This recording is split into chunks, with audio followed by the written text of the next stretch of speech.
England against Argentina, folks. 35 points to 12. Goodness me, this weekend has seen some interesting results. I don't think that was predicted. England were underdogs with this one. Away from home and without their British and Irish Lions, and yet they've got a pretty emphatic win. Their record over Argentina is quite incredible. Big territorial battle in this one. George Ford in his 100th match, pulling the strings, kicking his team around the park, and then some really nicely executed attacking second half tries from England. Argentina, despite having man advantage or double man advantage for much of this game, really failed to break down the English defence despite having the Lions' share of the possession and territory, especially in the first half.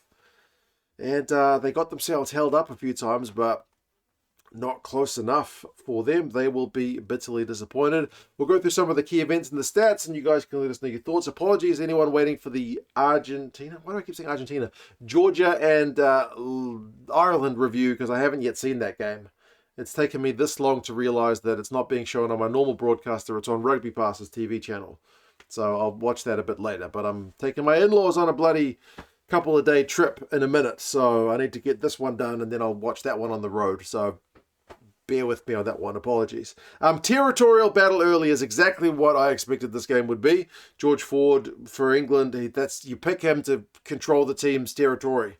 That's what they do. Big kind of key moment of the opening 15 minutes is Alex Cole's getting a head-on-head yellow card.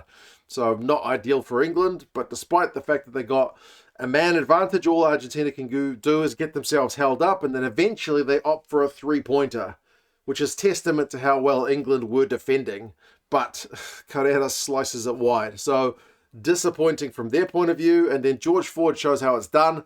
15-on-14. England with a bit of territory. That dude slots a drop goal. He is still one of the main guys in World Rugby who you feel like has the drop goal in the arsenal. A lot of guys barely ever go for drop goals. When they do, it looks a bit awkward. I know Sam Costello hit one for Wales in their game against Japan, but no, he missed one against Japan. But yeah, George Ford, you feel confident that he's likely to hit it more so than not. Then Seb Atkinson gets himself yellow carded, despite the fact that England have just gone ahead for too many penalties conceded for England. So it's 15-13. Surely Argentina could score with a two-man advantage. No, Delgado gets held up.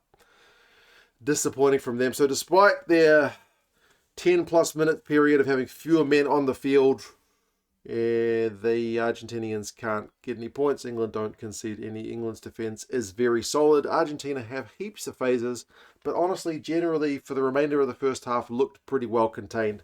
They had 68% territory, 59% possession, and 11 turnovers conceded, the Argentinians in the first half. So England had to make 124 tackles to 48. It was a half largely built on England's defence. So only 3 points in the first half. The remaining, however many, all come in the second. Argentina, second half starts, they kick out on the full. Gives England attacking line-out chance. And one thing England also showed in this game was when they had like line-out set play, geez, they were deadly. Line-out, direct first few carries, and then shifting it right to that man Roebuck. He gets his first of 2 tries right at the start of the second half. Missed conversion, but 8-0. Scrum penalty England, and I should say their scrum actually still looked pretty good. It's an area where the Argentinians have struggled in recent years with a bit of prop depth, and it was a little bit exposed in this game as well. I mean, England's props weren't exactly their most experienced props here as well, with a couple of their guys off with the Lions. But, yep, scrum penalty. It was more territory, set piece, wide to Stewart, who scores just to the right of the right-hand post into a pretty big gap. 15-0, and then Roebuck gets England's third. Starts with a win penalty at the breakdown. Again, it's a line-out attacking play. The hands from England are sweet, and it's 22-0. Looking a long way back for the Argentinian lads. They did have a weak comeback, their kind of best period of play, from about the 50-minute mark when Iskro had a nice play down the right wing. They had a cross kick, and Matera ends up finishing a try. It's again a misconversion, but at least they're on the board, 22-5. And then they actually started playing like, we need to chase this game helter-skelter. Let's just chuck everything around rugby, did the Argentinians. I mean, you had Gajo with a big line break, the big prop.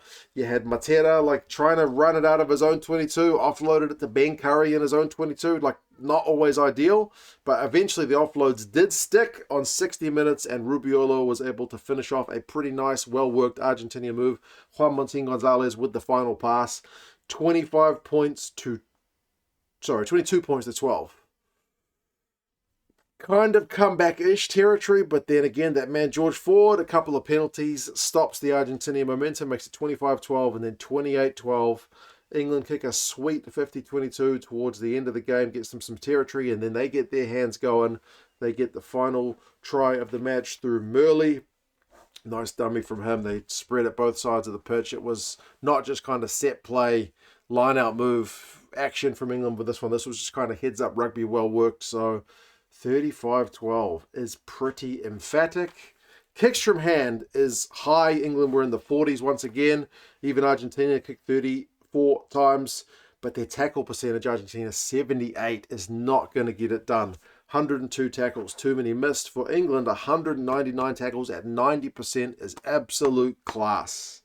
Turnovers conceded also 21 by Argentina, way too many. They had more possession, they had more territory, but yeah, not good enough, sadly, for them. I'm afraid to say it. It's just brutal but true. Jamie George, 21 tackles, probably played a bit long. Bring Theo Dan on a bit earlier, man. You guys were up by 2 scores. I know he's your captain, but what's wrong with Theo Dan? He always lives off scraps, that guy. Atkinson, 17 tackles. Cole, 17 tackles, despite both of them getting yellow cards. Santi Carreras, 5 turnovers conceded. Not ideal. Tom Willis, 20 carries. Picardo had 18 carries for the Argentinians. George Ford, 21 kicks from hand. It's what you expect. I need to drive a couple of hours up north with my in-laws now. Wish me luck.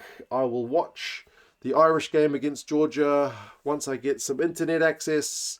And likewise, I will watch Fiji up against Australia this afternoon, my time. Hope you guys are all well. Take care of yourselves. Subscribe to the channel if you haven't done so already. If you want England rugby gear, there will be a link down to England Rugby Store and the description. Celebrate England's win by buying some merch. Use 2 cents link. Tells them 2 cents sent you. Take care, folks. See you later.